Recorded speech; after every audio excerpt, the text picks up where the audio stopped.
The sound of a rotor blade slicing through humid air is distinct. It is a low-frequency thrum that is usually felt in the chest before it is heard by the ear.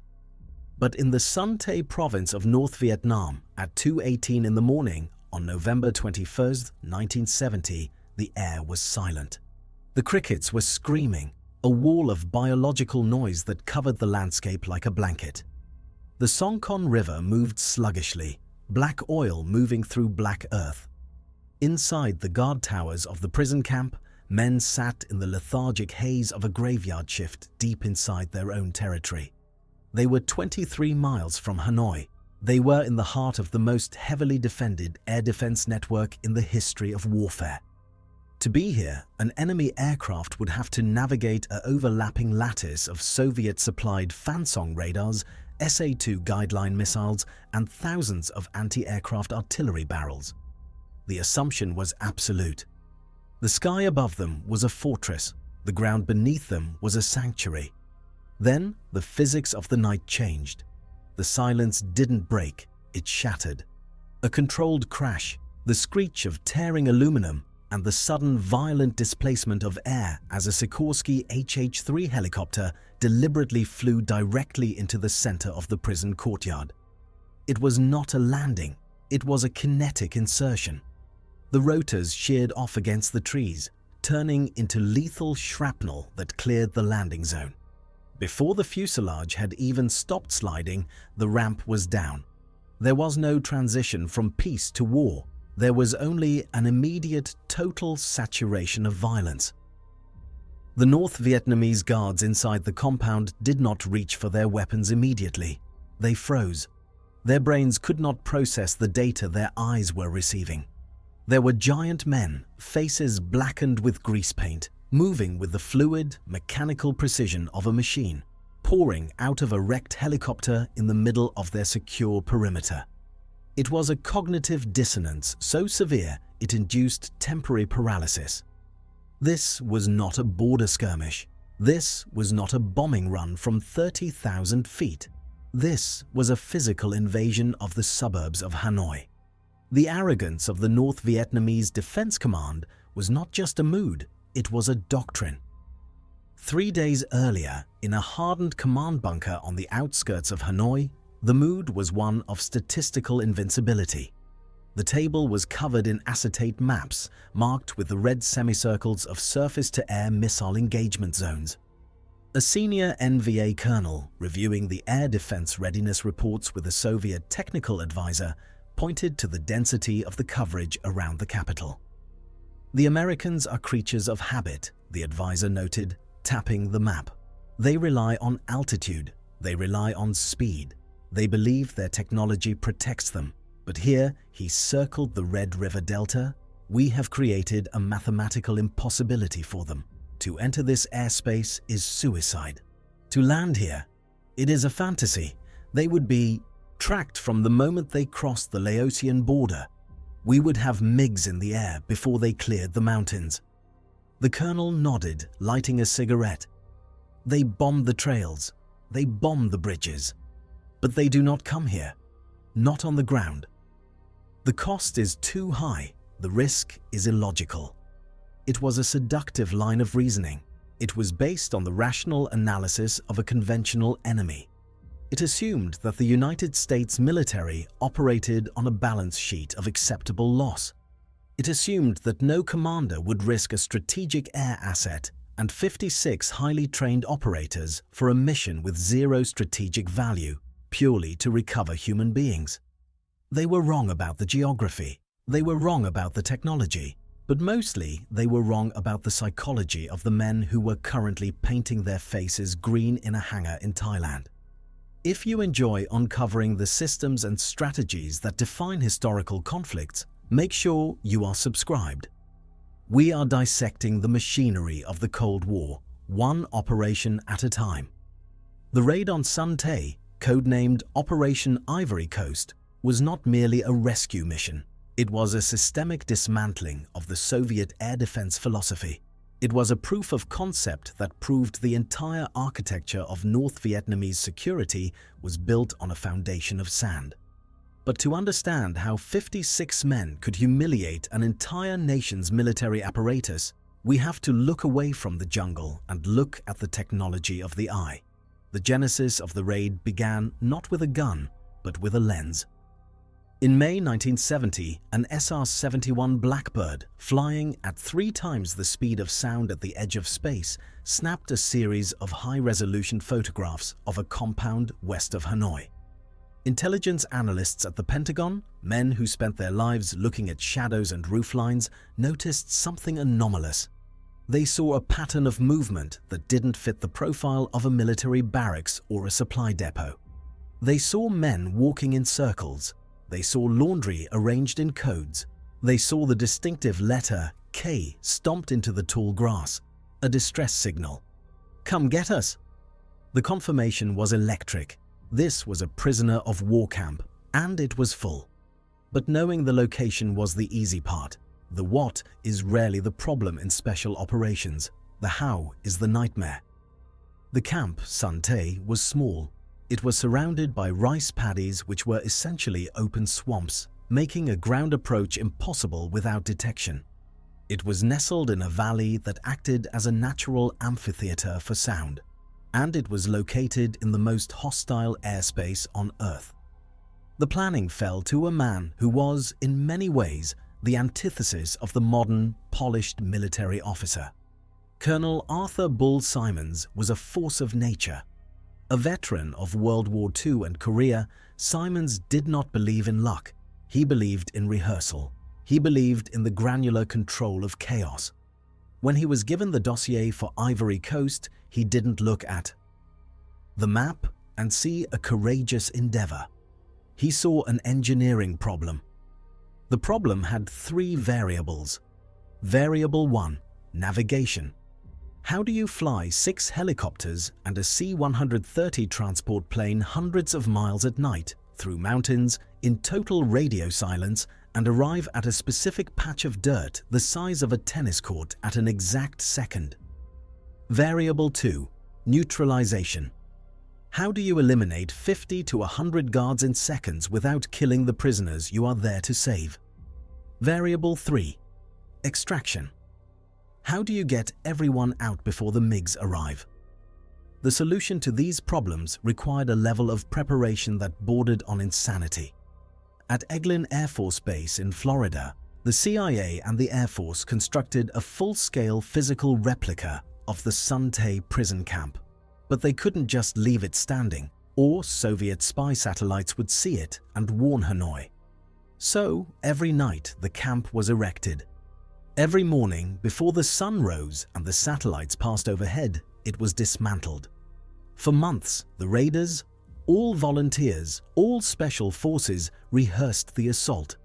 They didn't just practice the shooting, they practiced the walking. They memorized the number of steps from the wall to the cell block. They memorized the squeak of the hinges. They fired so many rounds of live ammunition that the barrels of their Car-15 rifles turned white hot. This brings us to the first critical technological innovation of the raid, the sight. In 1970, aiming a rifle at night was a guessing game. Iron sights are useless in the dark. You can't see the post and you can't see the target.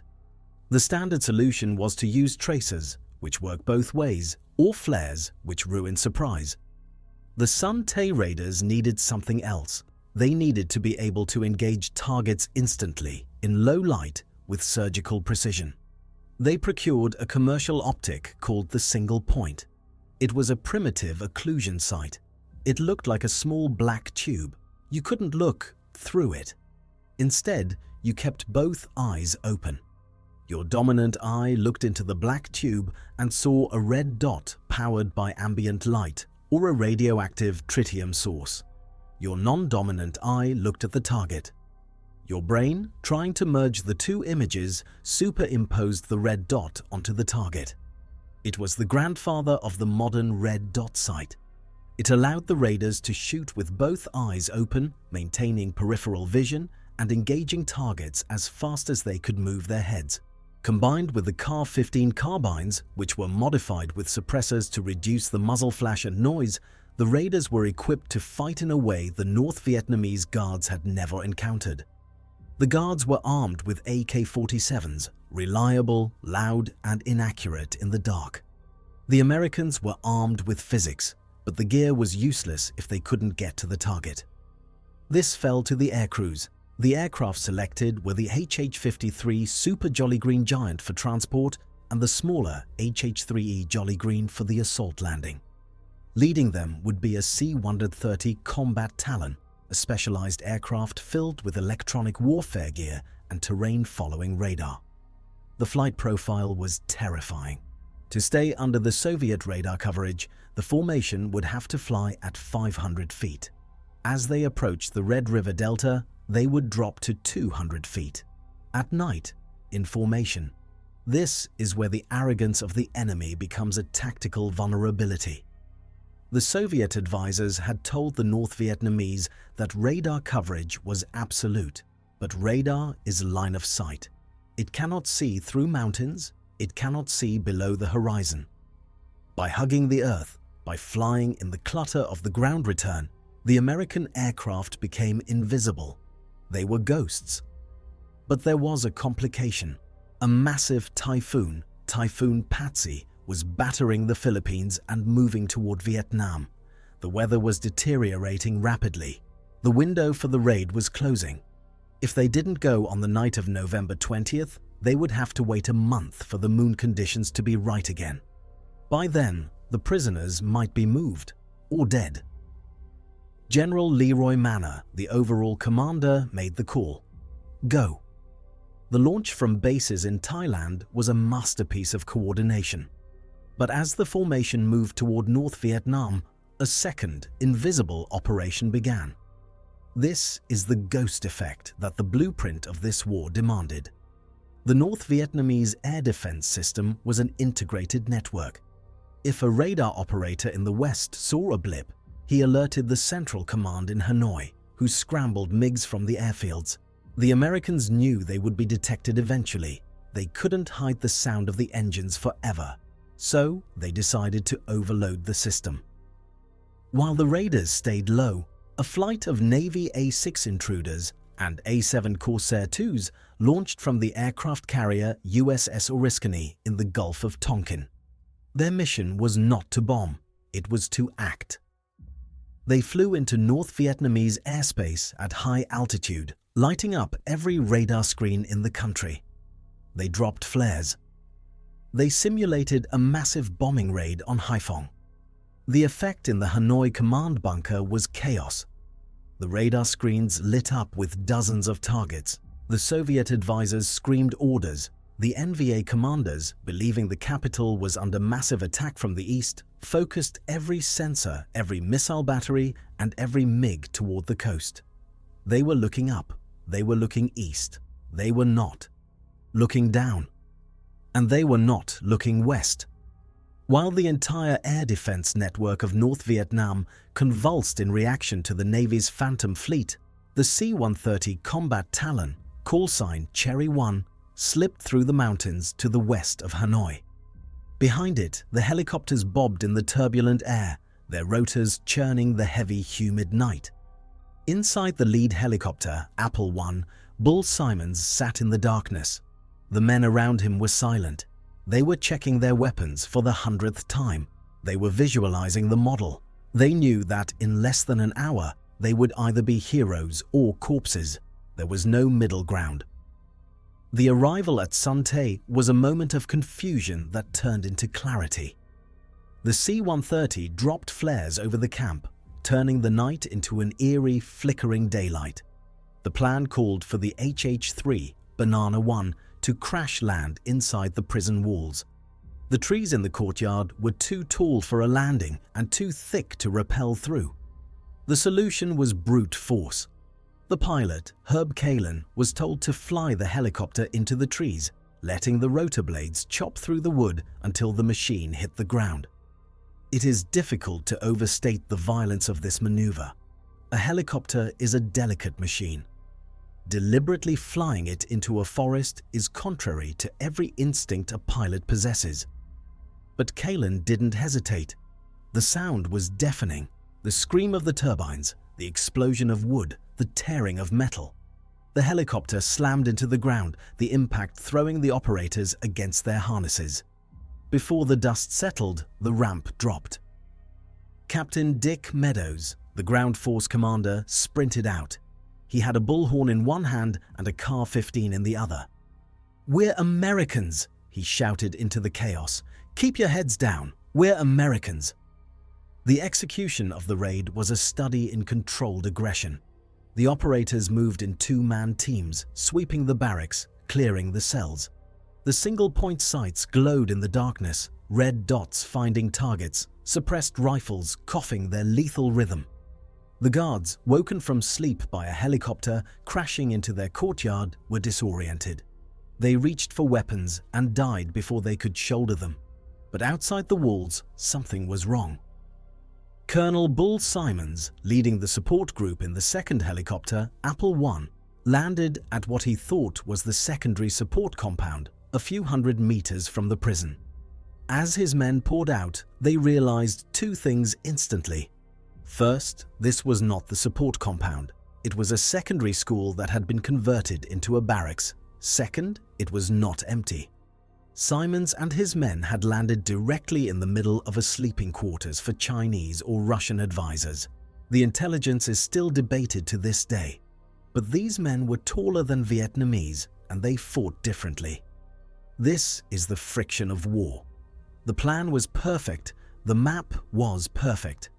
But in the dark, under fire, a pilot had set them down 400 meters off target. It could have been a disaster. Instead, it became the killer humbling moment of the operation. Simons didn't panic. He didn't call for an abort. He realized that if there were enemy troops here, they would flank the prison and kill the rescue team. So, he decided to kill them first. The firefight at the secondary school was ferocious. Simons, a man in his 50s, stood in the open, firing his revolver, directing his men. The Green Berets, using their heavy weapons and superior night-fighting capability, decimated the enemy force. In 5 minutes, they neutralized a threat they didn't even know existed. Then, with the calmness of men catching a bus, they reboarded their helicopter and flew the 400 meters to the correct location to support the main assault. Back inside the prison, the search was frantic. Meadows and his men were kicking open cell doors. They were checking every corner. They were screaming the code words. "Kite! Kite!" Silence. They checked the next block. "Kite!" Nothing.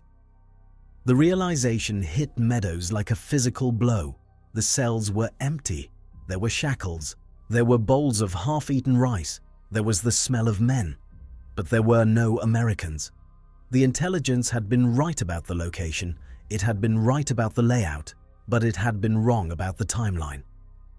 Due to the threat of flooding from the nearby river, the North Vietnamese had moved the prisoners to a different camp just weeks before.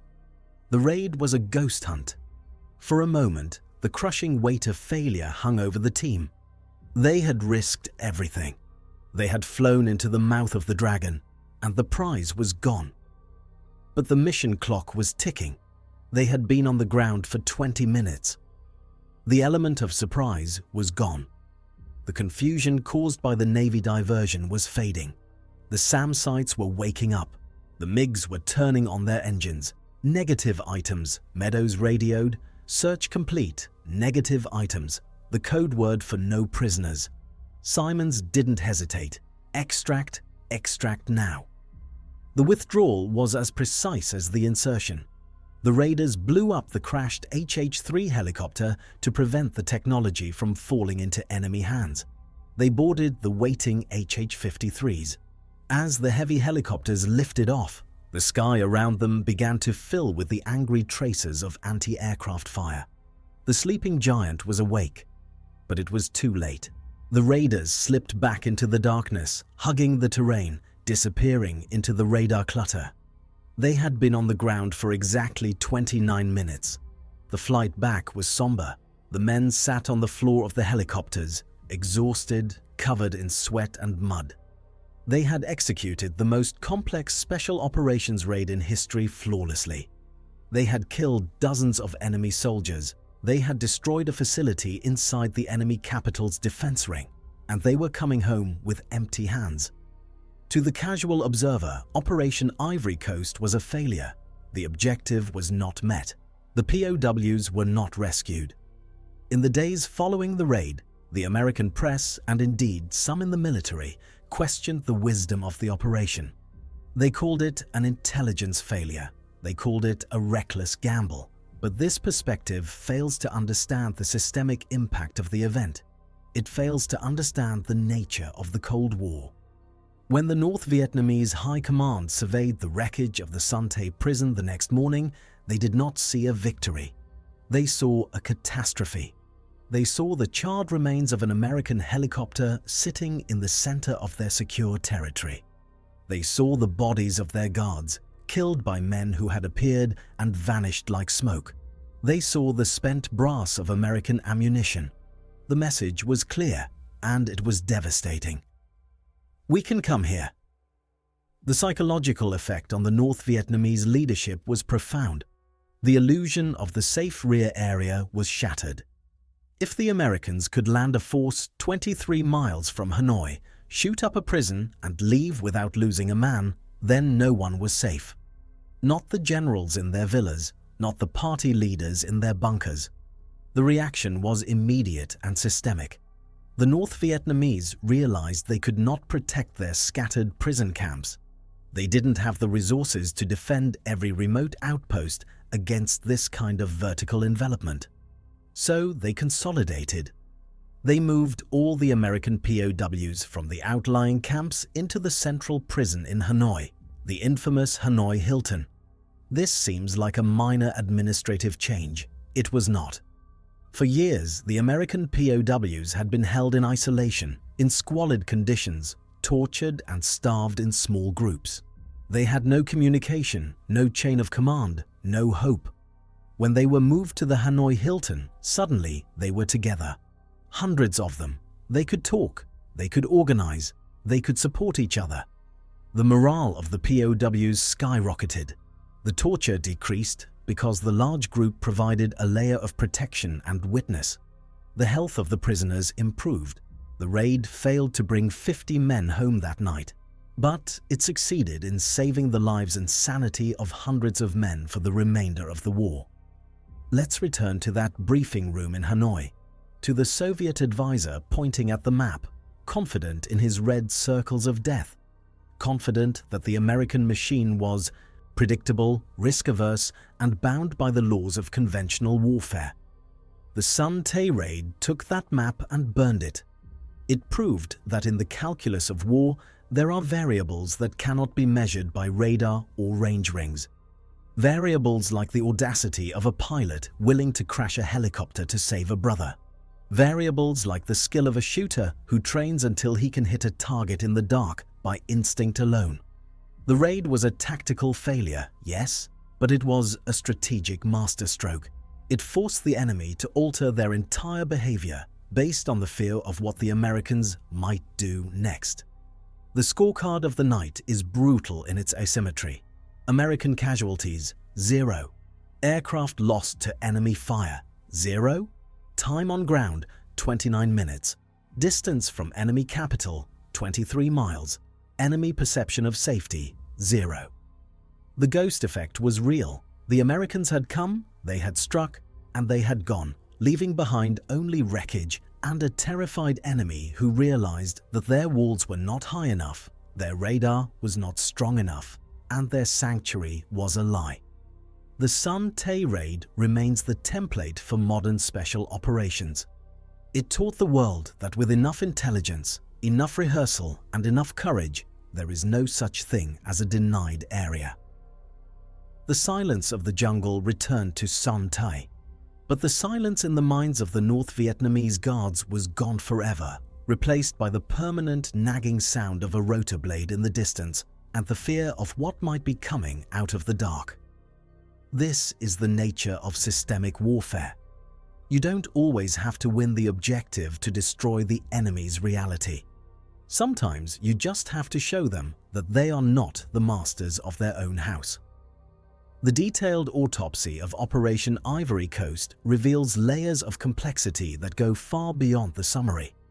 To truly understand the magnitude of this event, we must descend from the strategic overview into the granular, mechanical, and human details that constituted the 60 minutes of action. We must look at the specific engineering of the apple, banana, and lime elements, the atmospheric conditions of the Red River Valley, and the precise choreography of the ballistics involved. Let us begin with the Barbara model. This was not a simple tabletop map. It was a masterpiece of intelligence fusion. The CIA used the polar circle drone photography, images taken by a drone flying a pre-programmed track at high subsonic speeds, to build a 1/48 scale table model. But they went further. They built a full-scale, life-size replica of the compound at Eglin Air Force Base. The construction of this replica required a level of operational security that borders on paranoia. The engineers were told they were building a water treatment facility. The lumber was purchased from different suppliers to avoid raising flags, and crucially, the camp was designed to be collapsible. Why? Because the Soviet Union had reconnaissance satellites in polar orbits. The GIA's transit times of these satellites were known variables. The planners knew exactly when a Cosmos series satellite would be overhead, so the training schedule was dictated by orbital mechanics. The Special Forces team would train at night. As dawn approached, before the satellite window opened, the entire mock-up, guard towers, walls, buildings, would be folded down and covered with canvas or completely disassembled. To the Soviet eye in the sky, the clearing at Eglin was just a clearing. This obsession with secrecy extended to the men themselves. Bull Simons selected the team from a pool of 500 volunteers. He didn't tell them the target. He didn't tell them the country. He told them it was dangerous, that there was a high probability of not returning, and that if they were captured, the government might not acknowledge them. The training regimen was designed to erase the concept of reaction time. In a firefight, thinking is slow, instinct is fast. Simons wanted the men to move through the compound faster than the enemy could process their presence. They drilled the double tap, 2 shots to the chest, until it was a single fluid motion. They drilled the transition from rifle to pistol. They drilled the clearing of a room. Enter, scan, engage, dominate. But the most critical drill was the identification of friend versus foe. The camp would be dark. The prisoners would be confused. The guards would be mixed in. The raiders had to make life or death decisions in milliseconds. They memorized the silhouette of the North Vietnamese pith helmet. They memorized the shape of the AK-47 versus the shapes of the prisoners. Now consider the aviation challenge. The C-130 Combat Talon was the technological linchpin. It was equipped with the AN/APQ-115 terrain-following radar. This system looked ahead of the aircraft, mapped the ground, and fed commands to the flight director. It allowed the massive plane to fly blindly into a mountain range at 250 knots, trusting the computer to pull it up over the ridges at the last second. But the helicopters didn't have this radar. They had to follow the C-130. This required a formation flying skill that is almost impossible to comprehend. The C-130 flies fast, its stall speed is high. The helicopters fly slow, their top speed is low. To stay together, the C-130 had to fly with its flaps extended, wallowing near its stall speed, while the helicopters ran their engines at maximum continuous power, straining to keep up. For hours. In the dark, in turbulence. If the C-130 slowed down too much, it would fall out of the sky. If the helicopters fell behind, they would be lost in the mountains of Laos. The pilots were flying with their fingertips, making micro-adjustments to the throttles every second, their eyes glued to the dim formation lights of the aircraft ahead. The refueling maneuver was the most dangerous moment of the flight. The helicopters had to plug into the drogues, trailing from the C-130 tankers. In clean air, this is a routine. In the turbulence of a developing typhoon over enemy territory, In radio silence, it is a high-wire act. One slip, one rotor blade clipping a fuel hose, and the mission ends in a fireball. They did it. Every aircraft took fuel. Every aircraft stayed in position. As they crossed into North Vietnam, the landscape changed. They were no longer over the empty jungle. They were over the heartland. Below them, they could see the lights of villages. They could see headlights on the roads. They were flying so low that the wash from their rotors was kicking up dust on the ground. The decision to use the single-point sight deserves a deeper technical autopsy. In 1970, the standard infantry engagement doctrine relied on the spray and pray method in low light, or the use of heavy machine guns with tracers. But inside a room with hostages, you cannot spray. You cannot use a machine gun. You need to put a 5.56-meter bullet into a 4-inch circle on a moving target in near total darkness. The single-point sight used a principle called occluded eye gun sight. It didn't magnify. It didn't have batteries that could fail. The tritium was self-luminous. It was rugged. By forcing the shooter to keep both eyes open, it eliminated the tunnel vision that plagues soldiers in combat. A soldier closing one eye loses 50% of his visual field. He loses depth perception. He becomes vulnerable from the flank. The Sun Tay raiders, with both eyes open, retained full situational awareness. They could see the target, the prisoner, and the door simultaneously. This optical advantage was a force multiplier. It meant that one American was effectively as lethal as 3 or 4 conventional soldiers. Let's re-examine the Greenleaf error, the landing at the wrong compound. In the debriefings, this was analyzed extensively. How could the best pilots in the world miss the target by 400 meters? The answer lies in the similarity of the terrain. The secondary school looked, from the air at night, almost identical to the prison. Same layout, same proximity to the river, same tree line. But the recovery from this error demonstrates the difference between a rigid plan and a flexible doctrine. In the Soviet NVA doctrine, orders were top-down. A deviation required permission. If a North Vietnamese unit landed in the wrong place, they would likely freeze and radio for instructions. Bull Simons didn't radio. He assessed. He acted. He realized that Apple I was the heavy weapons element. His job was to secure the perimeter and prevent reinforcements from reaching the prison. By landing at the school, he had inadvertently stumbled upon the reinforcements. The firefight at the school was one-sided, not just because of surprise, but because of the violence of action. This is a special forces concept. It means that once contact is made, you apply maximum firepower immediately to overwhelm the enemy's psychological ability to resist. You don't probe, you don't trade shots, you unleash a wall of lead. Simons's men used M60 machine guns, M79 grenade launchers, and their Car-15s to turn the school courtyard into a kill zone. The enemy soldiers, many of them caught in their underwear, never had a chance to organize a defense. They were fighting individuals. Simons was fighting as a system. Meanwhile, at the prison, the Blue Boy assault group led by Meadows was executing the search. The crash of the HH-3 Banana 1 was violent. The pilot, Kalen, sheared the tops off the trees. The impact was hard enough to throw the door gunner out of the aircraft. He landed, rolled, and immediately began firing. The raiders had to distinguish between guards and prisoners instantly. They shouted, "Get down," in English and Vietnamese. They looked for the pajamas. They looked for the pale skin of men who hadn't seen the sun in years. The emptiness of the cells was a physical sensation. It was a vacuum. The raiders described the feeling of kicking open a door, adrenaline peaking, ready to save a life, and finding only dust.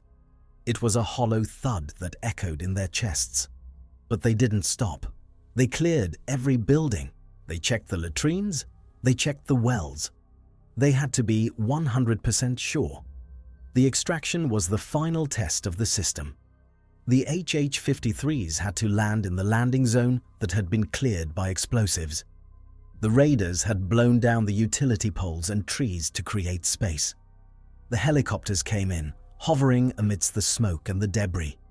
The count was vital: 1 up, 2 up, 3 up. Every man had to be accounted for. They used a bump count, physically touching the man next to you to ensure he was there. You don't trust a list, you trust a hand on a shoulder. As they lifted off, the SAM missiles began to fly. The SA-2 Guideline is a telephone pole-sized missile flying at Mach 3.5.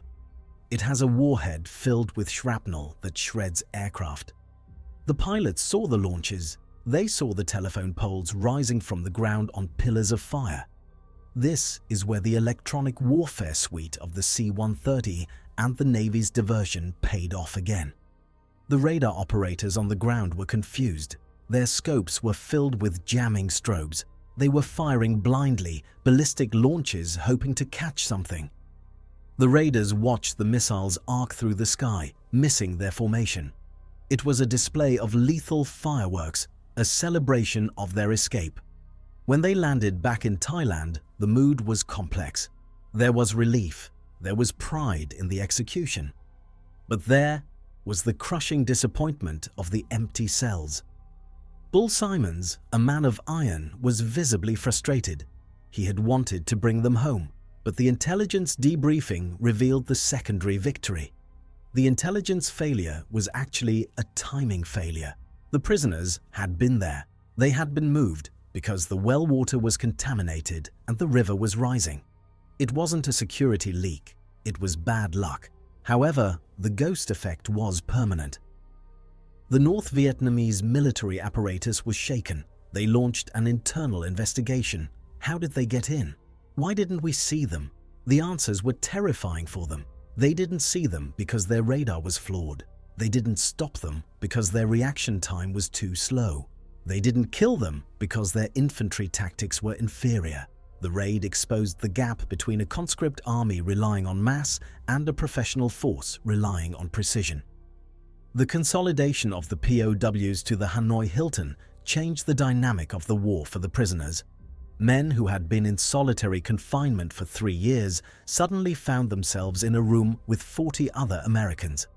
They organized classes, they established a command structure, they memorized names to bring home, they created a society inside the prison. One POW later said, "The Son Tay raid was the best thing that happened to us. It saved our lives."